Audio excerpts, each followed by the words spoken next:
Okay, so this walk has really opened my eyes to something.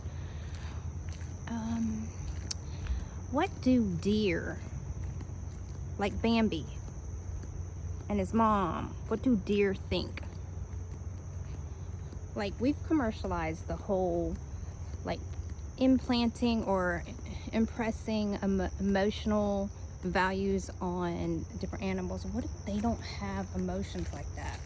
What if they truly don't analyze, or they just operate by natural function? Like, they have babies, they protect them, but there's no jealousy, there's no insecurities, there's no shame, there's no guilt. They just operate in a system where it's life preserving, safety, retreat when you hear sound. I mean, I think it's pretty arrogant that we assume, the general population, because we don't delve deep into it, I don't think, that Bambi doesn't have any emotions. Bambi operates on a different system. But we commercialized Bambi to make emotions, to prioritize and make them important so that we could commercialize it, and pharmaceutical companies could sell us pharmaceuticals to help our insecurities, our anxiety, and all that's created for external use. Kind of because I'm thinking about like data and how I organize it. Like, there's internal data and external data, like data that you use in a company that you want to use for internal processes to visualize and see inadequacies or breakdowns in processes. And then there's external data that you want to use, like for customer response, for marketing, for advertising, stuff like that. So there's two different systems that are going on, and there's clearly two different uses for data. Okay, so you take the same type of principles and apply that to our natural world, like in nature.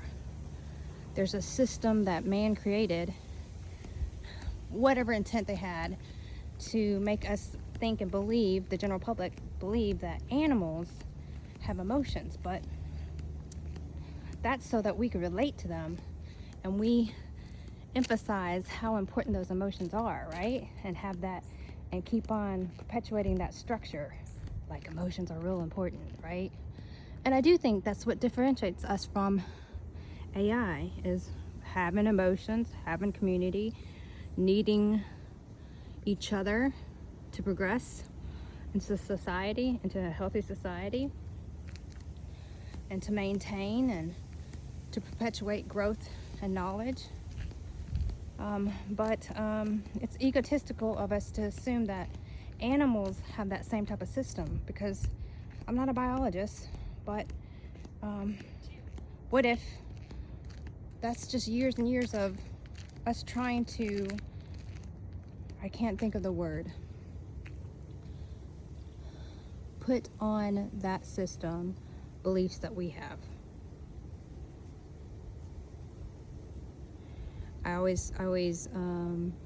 I guess maybe it's a freeze response. I always fail to remember the word that I mean. Like, when you're talking to someone and they're very persuasive and they're almost even probably a little bit narcissistic, and they try to impress their emotions onto you, like you should have the same type of emotional state that they're in. Projection. Like, it's arrogant to think, it's our ego as humans to think that other systems operate like we do. That's a huge assumption.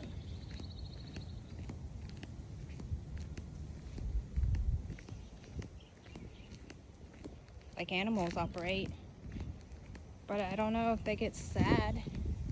If I know elephants get sad, they all go into some area where they all kind of perish in a certain corner, and I'm sure that they feel certain types of emotions. But like anxiety, fear,